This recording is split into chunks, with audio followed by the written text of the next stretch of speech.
네, 오늘 로마서 12번째입니다.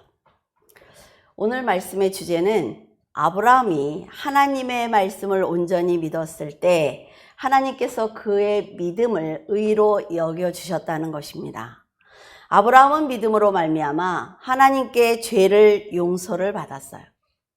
육신을 통해 태어난 유대인과 우리처럼 믿음으로 거듭난 이방인들의 조상이 되었습니다. 자녀를 낳지 못한 그에게 어느 날 천사가 찾아왔습니다. 그러니까 그 사람의 나이는 100세 때 이삭을 낳았잖아요. 그렇죠? 근데 천사가 아기를 낳지 못한 그에게 찾아와서 하는 말이 네 자손이 무별처럼 많이 태어날 거야 라는 약속을 먼저 주었습니다. 물론 천사가 하나님의 말씀을 전했기 때문에 그 아브라함은 믿을 수 있었을 거예요. 하지만 우리가 인간적으로 생각을 해보자는 거죠. 본토 친척 아비집을 떠나서 가나안으로 들어온 지가 15년이 지났어요. 그런데도 하나님께서 그 땅에 들어가면 네가 자손들과 함께 그 땅에서 번성할 거야 라는 말씀을 하셨음에도 불구하고 15년이 지났는데 자식을 낳지 못했다는 거죠. 그런 사람의 입장에서는 갑자기 천사가 찾아와서 하늘에 저 무별을 세어보아라. 네가 하늘의 별을 셀 수 없는 것처럼 내가 너에게 자손을 그렇게 많이 줄 거야 라는 말을 했을 때 의아했을 것입니다.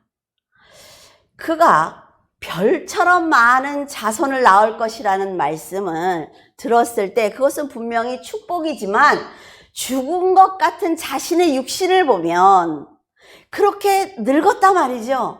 근데 내 육신을 보면 도저히 자식을 낳을 수 없어요. 그러니까 사람의 입장에서는 이게 뭐지? 라는 생각이 드는 게 당연한 것입니다. 그런데 창세기 15장 6절에 보면 이렇게 말하고 있습니다. 아브라함이 여호와를 믿으니 여호와께서 이를 그의 믿음으로 여기셨다라고 기록하고 있습니다. 인간의 생각으로 있을 수 없는 일이지만 하나님의 약속이기 때문에 믿는 거예요. 우리가 인생을 살아가면서 보면 인간의 힘으로 이건 절대로 될 수 없는 일이야 라는 것이 많이 있습니다. 그런데 하나님을 믿는 우리들의 입장에서는 포기하는 것이 아니라 말이죠. 우리가 인간의 힘으로 해결할 수 있는 세상의 일이라면 하나님이 왜 필요하겠어요? 우리가 할 수 없는 그런 일들, 내가 죽어서 천국에 들어갈 수 있는 내 사후의 문제, 이런 것들이 다 하나님께서 정해놓으신 그것이 있기 때문에 우리는 그 하나님을 믿는 것입니다. 요한복음 8장 56절에서 58절에 보면 너희 조상 아브라함은 나의 때 볼 것을 즐거워하다가 보고 기뻐하였느니라. 이 말씀이요 여러분 굉장히 중요한 얘기예요. 우리는 늘 그렇게 얘기하잖아요. 구약에 그럼 예수님 오시기 전에 사람들은 예수님을 안 믿었는데 어떻게 구원을 받았어? 근데 성경에 그 답을 기록해 놓았단 말이죠. 다시 한번 읽어볼까요? 너의 조상 아브라함은 나의 때 볼 것을 즐거워하다가 보고 기뻐하였느니라. 이 말을 들으니까 유대인들이 하는 말이 네가 아직 50세도 못 되었는데 아브라함을 보았느냐? 예수께서 이르시되 진실로 진실로 너희에게 이르노니 아브라함이 나기 전부터 내가 있었느니라.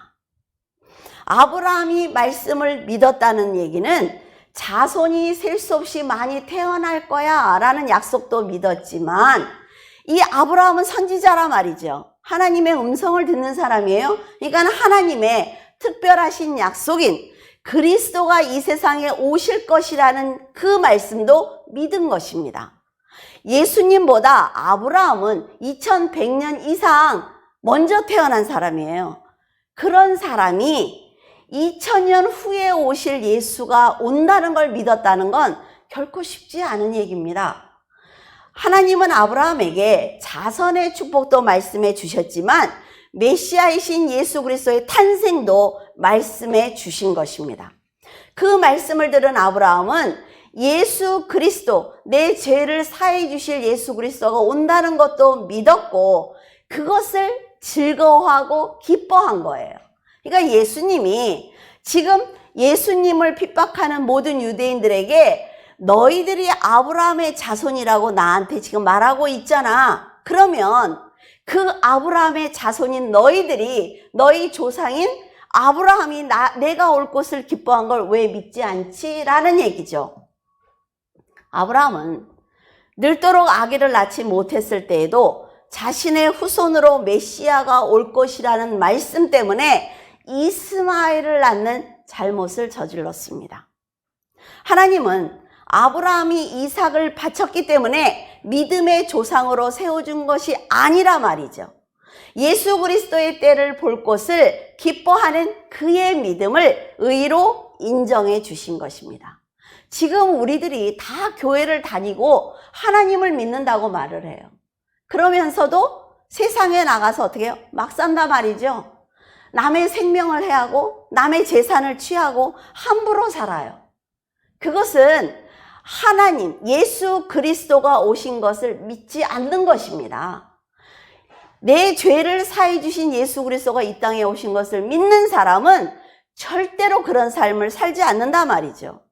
세상에 나가서 빛과 소금이 되라고 하셨는데 어떻게 그렇게 악하게 살 수가 있죠? 그러니까 세상 사람들이 하는 말이 뭐예요? 저 사람 교회 다닌대. 예수 믿는데 그러나 저 사람 믿기 싫어서 예수 안 믿어. 이런 얘기들을 한다는 거죠. 이것을 깨닫지 못한 유대인들은 아브라함이 메시아를 알고 있었다는 사실보다는 이삭을 드린 그의 행위, 내 자랑거리를 믿고 있었던 거예요. 나는 아브라함의 자손이야 라는 혈통으로 인해서 나는 구원받은 사람이야 라는 선민의식을 가지고 있었습니다.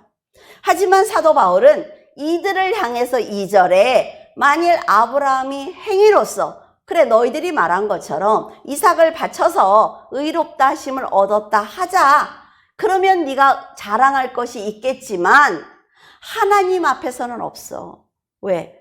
하나님이 아브라함이 의롭다고 그 의를 받으신 것은 너희들이 말하기 훨씬 전이고 그리고 이삭을 바쳤지만 하나님은 이삭을 죽이지 않으셨어. 다시 살려서 아브라함에게 주셨어. 그러니까 너희들이 지금 말하는 건 자랑거리가 될 수 없어 라고 말하는 거예요.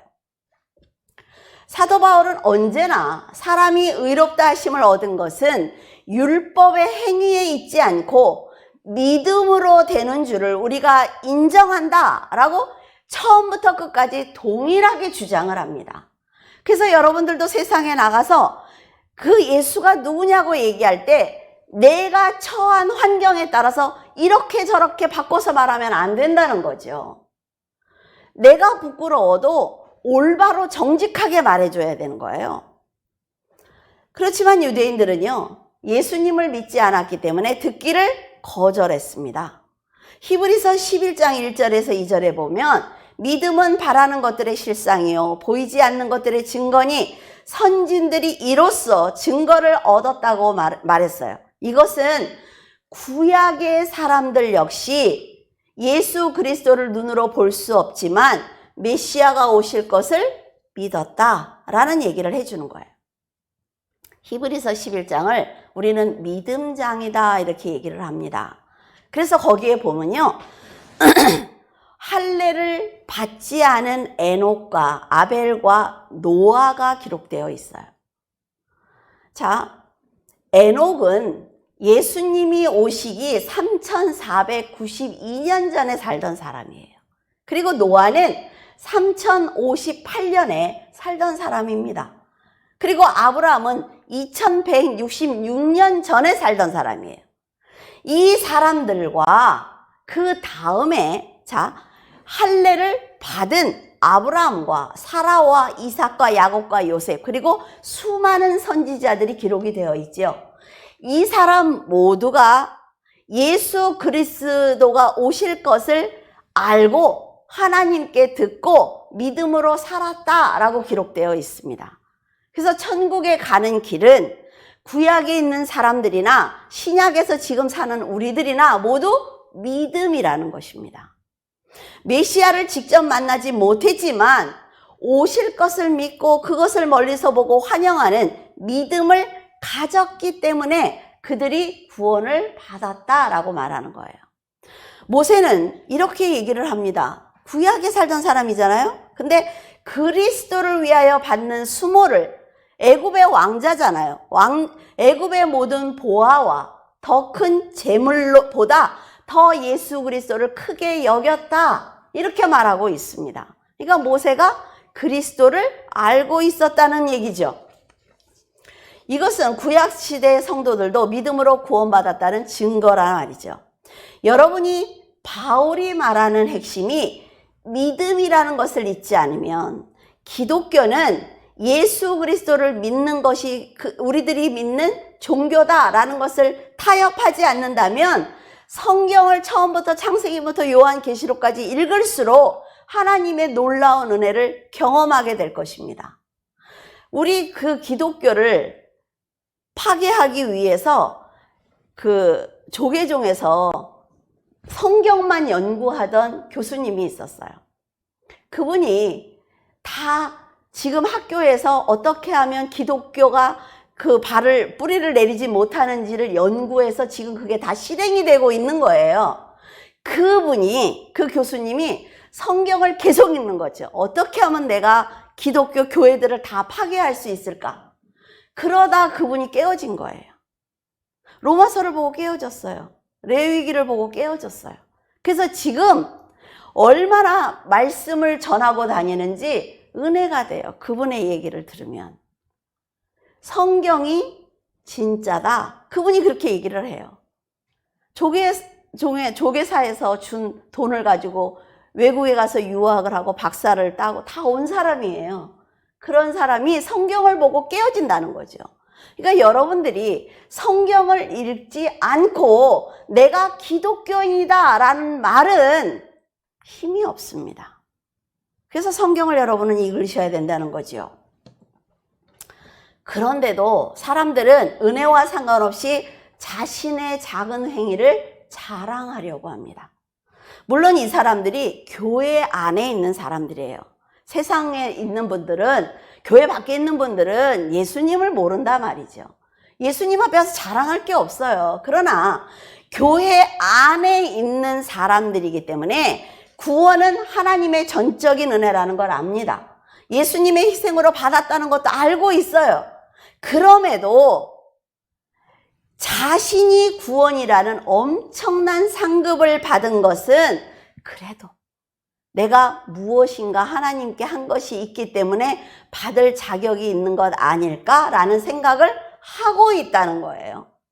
이것은 자신의 헌신과 정성으로 당당히 은혜를 받을 자격이 생겼고 자신도 대가를 치렀기 때문에 구원받는 것이 정당하다는 주장을 하기 위해서 그렇습니다. 하지만 이런 생각 자체가 얼마나 교만하고 무지한지 알아야 된다 말이죠. 구원은요, 돈으로 사고 파는 것이 아닙니다. 세상의 권력을 가졌다고 해도 절대로 사고 팔 수 있는 것이 아니에요. 그러니까 정치적인 목적을 가지고 지금 다니시는 분들 보세요. 절에도 가고 교회도 가고 다니셔요. 그분들은 정치를 하기 위해서 그래요. 그런데 교회에 와서 그분들이 앉아 있다고 해서 그분이 예수 그리스도를 믿는 것이 아니라 말이죠. 잘 분별하셔야 됩니다. 하나님을 믿는 것, 내가 무엇을 해서가 아니라 하나님의 일방적인 선물이라는 것을 믿어야만 겸손해지는 것입니다. 지금 우리는 구원을 받았다 못 받았다 쉽게 말을 하지만 우리가 구원을 받기까지 하나님은 만세전부터 계획을 세우셨고 예수 그리스도는 이 땅에 오셨고 지금 성령은 우리가 넘어지지 아니하도록, 사탄에게 넘어지지 아니하도록 보호하고 계신다는 거죠. 하나님은 끊임없이 일하고 계시는 것입니다. 그러니까 우리가 하나님 앞에 자랑할 게 뭐 있어요? 내가 좀 돈이 있고 권력이 있다 그래서 내 곁에 있는 사람한테 교만하게 굴 일이 뭐 있습니까? 구원은요, 전적인 하나님의 것입니다. 내 게 아니에요. 영생은 하나님이 처음부터 끝까지 보호의 울타리로 우리를 붙들어줬기 때문에 우리가 천국에 갈 수 있는 것입니다. 절대로 교만하면 안 된다 말이죠. 자, 예를 들어서 아들이 성적이 우수해서 상을 받아 갖고 왔어요. 그러니까 부모가 얼마나 기쁘겠습니까? 그렇죠? 내 아들이 얼마나 자랑스럽겠어요. 그래서 너무 자랑스럽다고 얘기를 하니까 아들이 탁 부모를 쳐다보면서 이건 전적으로 내가 노력해서 받은 거지 엄마가 그렇게 기뻐할 게 뭐 있어? 라고 얘기했다면 여러분들의 마음은 어떨까요? 그 아들을 어떻게 쳐다볼까요, 여러분들이? 너무 기가 막힐 거예요, 그렇죠? 자, 내가 한 거지 부모가 한 것은 아무것도 없다고 한다면 그 아들을 보는 여러분과 하나님의 마음은 어떨까요? 그 아들이 이 세상에 어떻게 태어났는지 여러분들이 한번 생각을 해보세요. 곱게 자라서 열심히 살아서 인성을 갖춰서 좋은 배우자를 만났어요. 사랑을 했죠. 그래서 태어난 아이예요. 근데 그 아이가 내가 지금까지 살았던 몇십 년의 시간을 탁 버리고 날 위해서 뭐를 했다고 그러냐고, 이 상을 위해서 뭐를 했냐고 물어본다면 너무 기막히지 않습니까? 부모가요, 그 시간 동안 희생하고 사랑을 주었기 때문에 그 아이가 공부를 할 수 있는 편안한 시간이 조성된 거예요. 부모가 만약에 그 울타리를 탁 벗기면, 만약에 부모가 한날 한시에 돌아가시면 그 아이가 그것을 할 수 있느냐는 거지요. 그 작은 감사를 하지 않아서 부모의 마음을 상하게 해드리는 거예요. 마찬가지 아닙니까? 하나님께서 모든 걸 정해놓으시고 우리를 그냥 부르기만 했어요. 우리는 본성이 악한 자들 아닙니까? 남들이 뭘 가지면 샘나고 혈기가 있고 복수하고 싶고 다 빼앗고 싶은 본성을 가진 사람들이라 말이죠. 근데 하나님이 일방적으로 불렀어요. 그러면서 너는 내 자식이야. 그러니까 선하게 살아줄래? 내가 너를 위해서 천국을 준비했어 하시는데, 그래도 내가 뭔가를 당신 마음에 들게 했으니까 날 불렀지 말이 됩니까? 라고 한다면 그래, 가라, 버리시는 거라 말이죠. 근데 여러분, 또 한 아이가 있다고 생각을 해보세요. 그 아이는 상을 받자마자 부모에게 뛰어갔어요. 제가 이렇게 공부할 수 있도록 도와주셔서 감사합니다, 부모님. 이 상은 부모님 거예요 라고 얘기했다면 부모는 그 다음에 무슨 생각을 해요? 이 아이에게 무엇을 더 줄까? 내가 이 아이를 위해서 어떤 희생을 더 할까? 이런 생각을 한단 말이죠. 하나님도 똑같다는 얘기예요. 하나님도 똑같다는 거죠. 여러분들은 왜 자식을 보면서 그런 생각을 하는데 내 부모나 하나님을 향해서는 그런 생각을 하시지 않습니까? 아브라함이 만약 내가 이삭을 드렸기 때문에 하나님이 나를 믿음의 조상이 되게 하셨지라고 생각을 한다면 그는 믿음이 없는 사람입니다. 하지만 아브라함은 하나님의 언약을 믿었어요. 하나님이 모든 것을 성취해 주실 것을 믿었기 때문에 이삭을 드릴 수가 있었습니다. 아버지인데 아들을 드린다고 마음을 먹었을 때 여러분 평안한 사람은 없습니다. 그러나 전체적인 하나님의 뜻을 알기 때문에 감사할 수가 있었죠. 기꺼이 하나님 앞에 나아갈 수가 있었던 것입니다. 우리가 자녀들한테 사탕을 한 봉지 주고 아빠 그 사탕 하나만 줄래? 그럴 때 그 사탕 먹고 싶어서 그러는 거예요? 그 아이의 마음을 알고 싶어서 그러는 거지요. 막 못 주겠다고 울면 다시는 안 사줘요. 그러나 이거 아빠가 나 사준 거잖아, 이거 아빠 거잖아 그러고 입에다 탁 넣어주면 그게 맛있어서 좋아하는 게 아니라 말이죠. 하나님의 마음도 똑같다는 거예요. 이렇게 언약을 믿었기 때문에 의롭다는 칭함을 받았는데도 유대인들은 하나님이 주신 그 율법만 내세우면서 자신들이 아브라함의 후손이라는 자랑거리를 찾고 있었습니다. 9절에 그런즉 이 복이 할례자에게냐 혹은 무할례자에게도냐 우리가 말하기를 아브라함에게는 그 믿음이 의로 여겨졌다 하노라. 우리 아까 최 장로님은 참 잘 읽으시네. 이게 혀가 꼬여가지고 무할례자에게 왜 성경을 이렇게 어렵게 썼어, 그렇죠? 아브라함은 하나님께 네가 의로워 라고 인정을 받은 것이 85세입니다. 그리고 14년 후에 할례를 받았죠. 그리고 그 다음에 이삭을 낳았어요. 유대인들의 주장처럼 할례를 행했기 때문에 의롭다고 인정을 받은 것이 아니라는 것입니다. 바울은 할례가 칭의 조건이 될 수 없다는 것을 확실하게 지금 밝혀주고 있는 것입니다. 아브라함의 구원은 할례를 받기 전이기 때문에 그는 할례 전에 이미 믿음으로 의롭다는 인정을 받았기 때문이에요. 이 순서를 여러분 잘 기억을 하셔야 성경을 읽으면서 헷갈리지 않아요. 그래서 아브라함이나 그 후손에게 세상의 상속자가 될 것이라고 하신 것은 율법이 아니라 오직 믿음의 의로 약속을 받았다는 것을 사도 바울은 계속해서 강조하고 있습니다. 그래서 예수 그리스도를 믿지 않는 유대인들은 지금도 할례를 행하고 있죠. 그리고 유대인들과 전혀 상관이 없는 다른 나라에서 여성까지 할례를 행하는 것을 볼 수가 있어요. 그러니까 들은 것을 가지고 그냥 행하는 것입니다. 할례가 뭔지도 모르면서. 아브라함이 하나님의 말씀을 의심하지 않고 믿음을 갖자 하나님은 그를 믿음의 조상이 되게 하셨습니다. 자, 4절에서 5절. 일하는 자에게는 그 삭시 은혜로 여겨지지 아니하고 보수로 여겨지거니와 이를 아니할지라도 경건하지 아니한 자를 의롭다 하시는 이를 믿는 자에게는 그의 믿음을 의로 여기시나니. 저는 성경 구절 중에 이 말씀이 제일 어려웠어요. 그리고 제일 늦게 깨달은 말씀이에요. 이 말씀을 깨닫기 위해서는 기독교의 핵심이 믿음이라는 것을 여러분 알고 있어야 됩니다. 그리고 구원은 하나님의 일방적인 선물이라는 걸 믿어야 돼요. 내가 아니라 말이죠.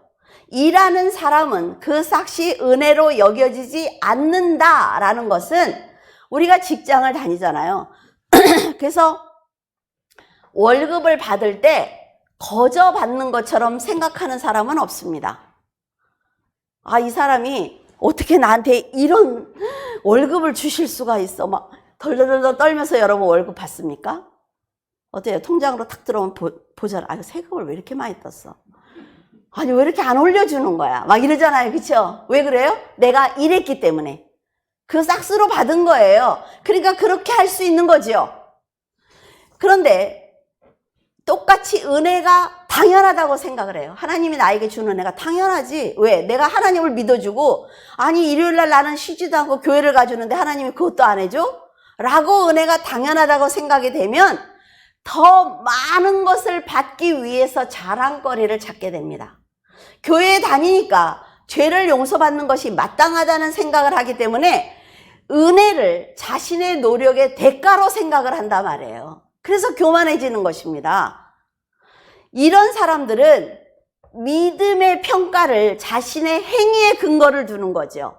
그래서 하나님은 당연히 내 헌신을 인정하는 것이 옳아라고 말을 해요. 이것이 바로 뭐예요? 교만입니다.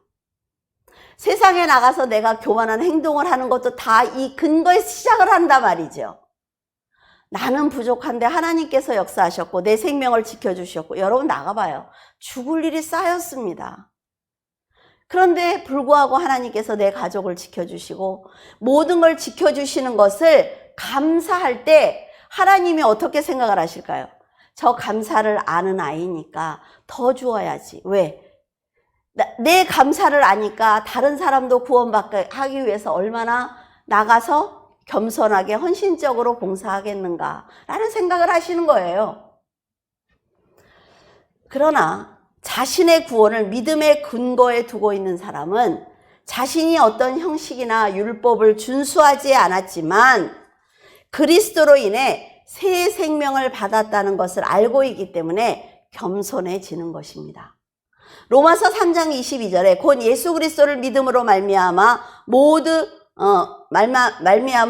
믿는 자에게 미치는 하나님의 의인이 차별이 없느니라. 아브라함이 할례의 언약을 받기 전에 행위가 아닌 믿음이라는 것을 인정받은 것처럼 하나님의 의인은 하나님이 의인이라고 칭함을 받는 것은 우리에게 모든 기회를 이미 다 주시고 나서 차별 없이 동등하게 대해 주셨기 때문에 우리가 그것을 믿음으로 말미암아 의인이 되는 것입니다. 자, 노아의 홍수를 보자고요. 온 세상이 물에 잠겼어요. 어때요? 죽을 수 있는 모든 조건을 사람들에게 차별 없이 주셨습니다. 그렇죠? 그런데 노아의 방주를 만드셨어요. 내가 하나님이 노아의 방주에 타면 살려준다는 걸 믿고 타는 사람은 사는 거예요. 죽음이라는 것도 차별이 없습니다. 대신 하나님이 우리에게 주신 구원이라는 것도 차별이 없어요. 내가 믿기만 하면 천국에 가는 거지요. 여러분들 마지막 임종을 보셨습니까? 저는 목회자이기 때문에 임종을 많이 보게 돼요. 그때 그 두려워서 막 1분 1초라도 더 살려고 바둥거리는 사람들을 봅니다. 너무 마음이 아파요. 그래서 붙들고 기도해 주면서 천국이 무엇인지, 하나님이 무엇인지, 당신이 육을 벗으면 어떻게 또 살아갈 것인지에 대해서 귀에다 대고 계속 얘기를 해요. 그런데 그 사후세계에 대해서 아시는 분들은 굉장히 평안하게 가신단 말이죠. 이것이 달라요. 그래서 죽음도 차별이 없습니다. 하나님이 칭함을 받도록 하신 것도 차별이 없어요. 로마서 5장 6절에서 말한 것처럼 우리가 아직 연약할 때 기약대로 그리스도께서 경건하지 않은 자를 위하여 죽으셨기 때문에 모든 것이 차별 없이 오는 것입니다. 그러니까 세상 사람들한테 제가 전도할 때 그런 말을 많이 듣습니다. 그러면 하나님이 너만 선택을 했어? 그러면 너만 천국 가? 이렇게 물어요. 그렇지 않습니다. 그렇지 않아요. 그러니까 우리 기독교인들이 세상에 있는 사람들, 저 사람들은 다 지옥 갈 거야 라는 말을 하는 건 죄입니다. 그들이 모두 구원받을 수 있는 기회를 하나님께 다 받은 사람들이에요. 그러니까 우리들은 그분들의 영혼을 귀하게 여겨야 되는 거죠. 대속의 피는 모든 인류에게 미쳤습니다. 누구나 구원의 기회를 받은 거예요. 예수님이 모든 사람의 죄를 지고 십자가에서 죽으셨죠. 또한 사람들의 의로움을 위해서 사탄의 권세와 그리고 사망을 이기고 부활하셨습니다. 그래서 그 은혜는 이 세상 모든 사람들에게 차별 없이 주어진 것입니다. 자신이 율법을 지키고 선한 일을 했거나 바리새인처럼 난 저 사람과 달라 라고 말했기 때문에 은혜를 받은 것이 아니라는 거예요. 구원을 위해서 어떤 일도 하지 않고 경건하지 않았지만 은혜를 값없이 주신 것을 믿는 그 믿음으로 의인이 되는 것입니다. 절대로 잊으면 안 돼요.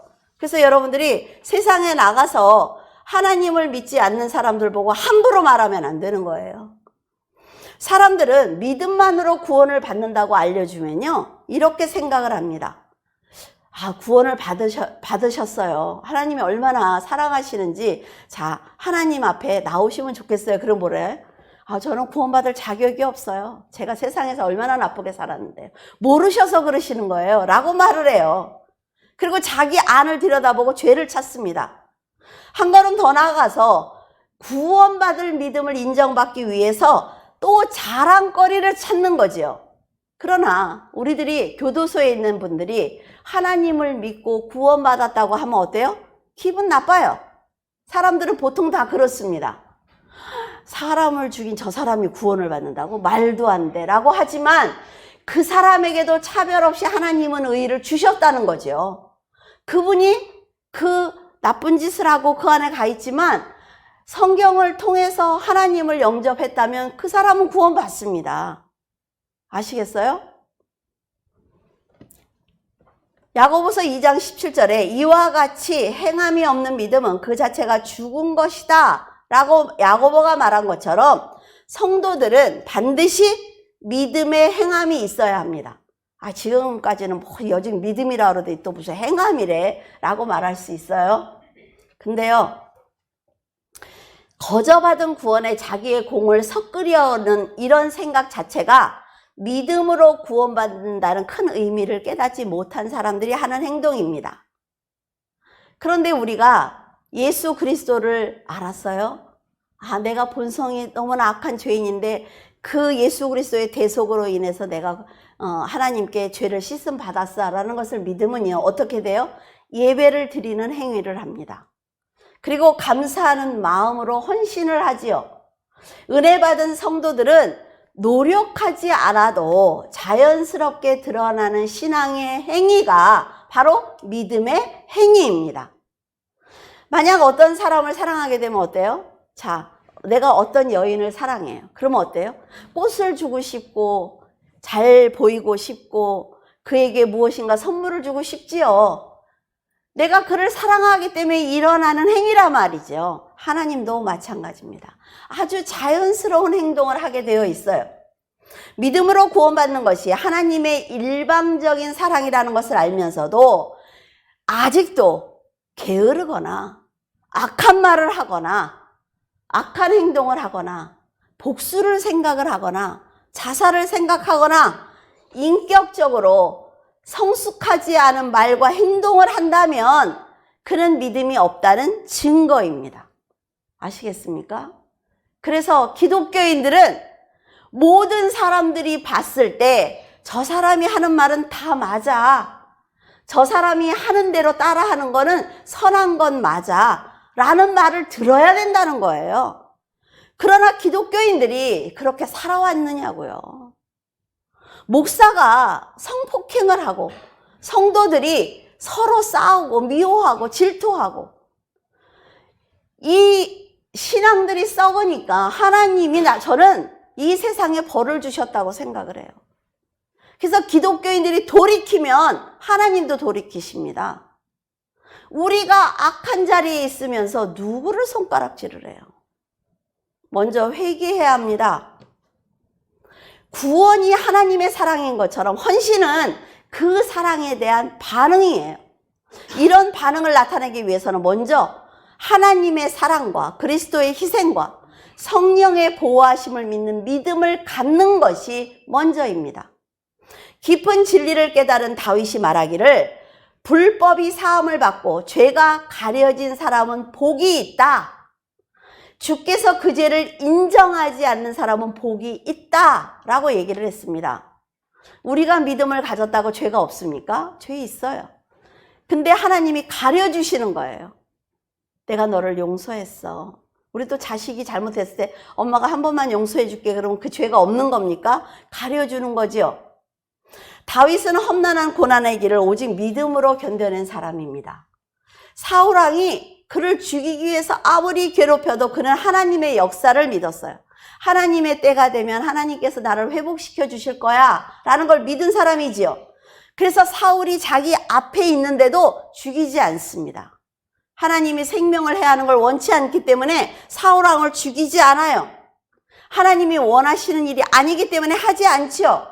하나님께 오직 믿음만 보여드리는 것입니다. 그럼 지금 세상 사람들은 뭐라 그래? 어리석어. 왜 그렇게 복수할 기회가 눈앞에 왔는데? 하지만 하나님을 믿는다면 절대로 생명을 해야만 안 되는 것입니다. 그런데 안타깝게도 하나님이 그를 왕으로 만들어 주셨을 때 제가 늘 얘기하죠. 고난을 받을 땐 죄 짓지 않습니다. 하나님이 나에게 모든 걸 응답해 주고 평안을 주시면 죄를 지어요. 절대로 해서는 안 되는 죄를 범했습니다. 인간의 음란이 들어온 거예요. 그 음란한 마음으로 우리아의 아내인 밧세바를 범한 것입니다. 남의 아내를 범했어요. 그리고 나서 그 밧세바가 임신을 하니까 어떻게 해요? 전쟁터에 나가 있는 우리아를 오라 그러죠. 그래서 가서 하룻밤 자고 나와 라고 시켰는데 우리아가 어떻게 합니까? 아니, 저와 함께 고생하는 내 형제들은 지금 다 전쟁터에 저렇게 있는데 제가 어떻게 아내랑 잡니까? 안 갔단 말이에요. 그러니까 다윗이 죽여버리는 거예요. 이런 다윗의 행동이 인간은 스스로 죄를 벗을 수 없는 죄인이라는 증거를 보여주고 있는 것입니다. 그러니까 선지자 나단이 와서 그 죄를 지적을 하죠. 당신이 그 사람입니다. 당신이 죄인입니다. 라고 얘기를 했을 때 다윗은 자기가 죄인이라는 것을 인정합니다. 그리고 금식을 하면서 그는 끊임없이 하나님께 기도하는 걸 볼 수가 있어요. 기독교인들도 잘못할 수 있습니다, 여러분. 그럴 때 그 죄를 하나님께 자복하고 회개하는 것이 아주 중요한 거예요. 다윗은 죄를 용서받고 나서 하나님의 얼마나 은혜가 큰지를 고백하고 있습니다. 죄에서 건짐을 받은 사람이 복이 있다, 이렇게 얘기하고 있는 거죠. 지금도 우리의 죄를 하나님이 용서하시지 않으면 사탄은 끊임없이 우리를 공격합니다. 그리고 우리는 넘어질 수밖에 없어요. 그 은혜를 알고 믿음으로 살기 위해서 노력을 할 때 더 큰 하나님의 사랑과 용서를 깨닫게 되는 것입니다. 죄를 가리기 위해서 거짓말을 하고 거짓말을 하면요, 여러분 돌이킬 기회가 없습니다. 그래서 저는 그런 사람을 좋아해요. 무슨 잘못을 했어요. 그래서 그게 잘못된 것 아닙니까? 라고 말씀을 드렸을 때 바로 인정하는 거죠. 아, 그런 것 같습니다. 제가 잘못 생각했어요. 그에 따라서 부끄러운 건 아니라 말이죠. 그런데 앞에서 거짓말하고 변명하다 보면 자기 자신도 그 문제를 해결할 수가 없게 되는 거예요. 거룩한 하나님이 더러운 죄를 용서하신다는 건요, 굉장히 큰 인내와 희생이 필요합니다. 마태복음 5장 10절에서 11절, 의의를 위하여 박해를 받는 자는 복이 있나니 천국이 그들의 것이며 나로 말미암아 너희를 욕하고 박해하고 거짓으로 너희를 거슬려 모든 악한 말을 할 때에는 너희가 복이 있나니. 우리가 정말 좋아하는 복 아닙니까? 근데 예수님이 말씀하시는 복은 사람들이 원하는 세상의 권력이나 재물을 말하는 게 아니에요. 성공을 말하는 것이 아닙니다. 하나님이 주신 의의를 지켜내기 위해서 박해를 받는 것. 세상이 예수 그리스도를 믿는 믿음을 조롱하고 욕하고 비판하고 판단할 때 끝까지 믿음을 지켜내는 것, 그것을 위해서 인내하는 성도에게 주시는 영생과 영원한 안식이 복인 것입니다. 여러분, 세상에서는 잘 살아야 됩니다. 열심히 사세요. 여러분의 능력껏 여러분이 성공하세요. 그것이 죄가 아니에요. 그러나 내가 성공을 하고 난 다음에 이 자리에 섰을 때 과연 내가 하나님의 이름을 위해서 어떤 선함을 베풀 것이냐를 고민하는 것이 바로 성도입니다. 하나님이 믿음을 주시고 구원으로 인도하시는 것은 결국 천국에서 하나님의 영광 가운데 영원한 생명을 누리도록 하기 위해서입니다. 죄를 지은 사람들은 절대로 들어가지 못하는 곳이 천국이기 때문에 하나님은 그리스도를 믿는 믿음을 통해서 들어올 수 있도록 길을 열어주신 거예요. 그래서 예수님이 나는 길이다 라고 말씀하시잖아요.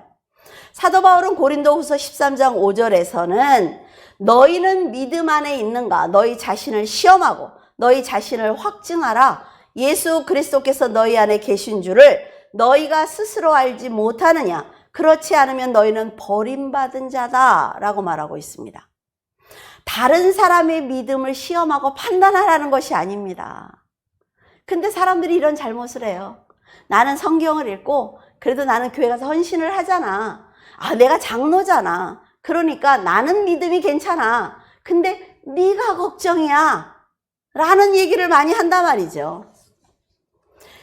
그런데 하나님이 지금 말씀하시는 건 뭐냐면 지금 내가 겪고 있는 사건과 모든 환경과 만나는 사람들을 통해서 네 믿음을 보여달라는 거예요. 이 사람 믿음 말고 네 믿음을 보여달라는 거죠.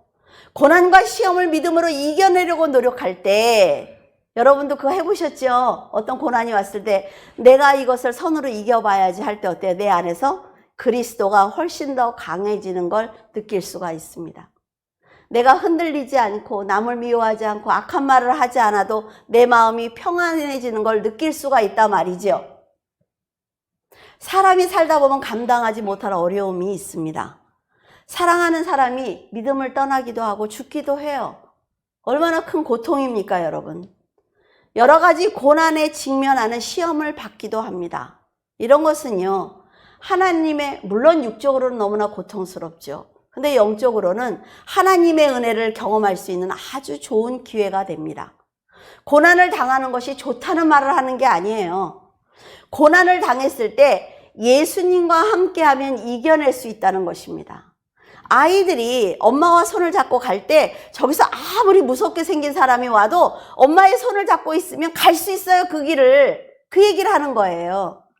어려움을 당할 때 하나님을 의지하며 인내하는 삶을 살면 자기 안에서 그리스도가 강하게 역사하는 걸 믿음으로 확증할 수가 있습니다.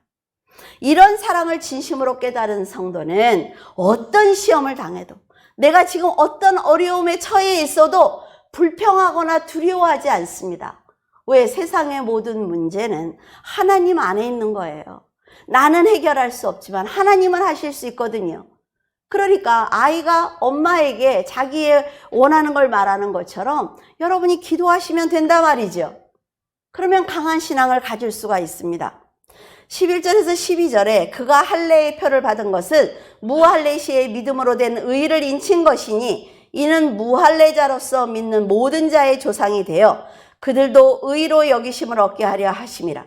또한 할례자의 조상이 되었나니 곧 할례를 받은 자에게뿐 아니라 우리 조상 아브라함이 무할례시아에 가졌던 믿음의 자치를 따르는 자에게도 그러하니라. 싹 정리를 해놨죠. 믿음의 조상인 아브라함은 75세에 하나님의 부름을 받았습니다. 그 후에 의롭다는 말씀을 듣고 99세에 할례 의식을 행했어요. 아브라함이 무할례 때에 너는 의로운 사람이야 라는 인정을 받은 것은 우리처럼 뒤늦게 예수 그리스도를 믿고 하나님을 영접한 믿음의 이방인들, 이 사람들의 조상이 되게 하기 위해서입니다. 이로써 아브라함은 믿음으로 거듭난 이방인들의 조상이 되기도 하고 할례를 받은 유대인의 조상이 되기도 합니다. 하나님이 아브라함에게 할례를 명하신 것은 왜냐하면 그 사람 역시 율법 아래에 있는 죄인이라는 것을 알려주시기 위해서예요. 마태복음 1장 1절에 아브라함과 다윗의 자손 그리스도의 계보다 라고 말한 것은 하나님이 뭐라 했어요? 아브라함에게 너는 믿음의 조상이 될 거야 라고 얘기했죠. 그리고 다윗에게는 네 후손이 메시아로 올 거야 라고 성경에 말씀을 해놓으셨어요. 그걸 지금 성취했다는 증거로 마태복음 1장 1절에 이것이 기록이 되어 있습니다. 그러니까 하나님이 말씀하신 모든 말씀은 신약에 오면 다 성취가 되어 있습니다. 이 한 절의 말씀으로 하나님의 언약은 반드시 성취된다는 걸 알 수가 있단 말이죠. 우리는 은혜로 구원을 거저받은 사람들이에요. 구원을 위해서 어떤 일도 하지 않았습니다. 경건하지도 않았지요. 오직 예수 그리스도를 믿는 믿음만 보고 영원한 생명을 받은 것입니다. 하나님이 아무런 조건 없이 구원을 선물로 주신 것처럼 제발 우리도 아무 조건 없이 말씀에 순종하면서 그 은혜에 감사했으면 좋겠어요.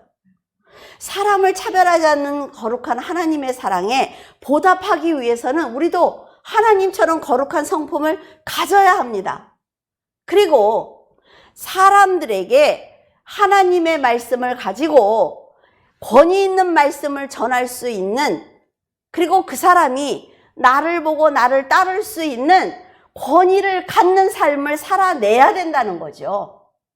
삶이 힘들더라도 여러분 포기하거나 절망하면 안 됩니다. 요새 사람들의 생명이 파리 목숨이에요. 그런데 절대로 남의 생명을 해하려는 생각을 하면 안 돼요. 약속을 분명히 지켜주시는 그 약속을 믿기 바라요. 그리고 등불을 준비한 5 처녀와 같이 말씀에 반응하는 삶을 살면 되는 것입니다. 그러면요, 아브라함처럼 하나님의 능력과 신실함을 경험할 수가 있어요.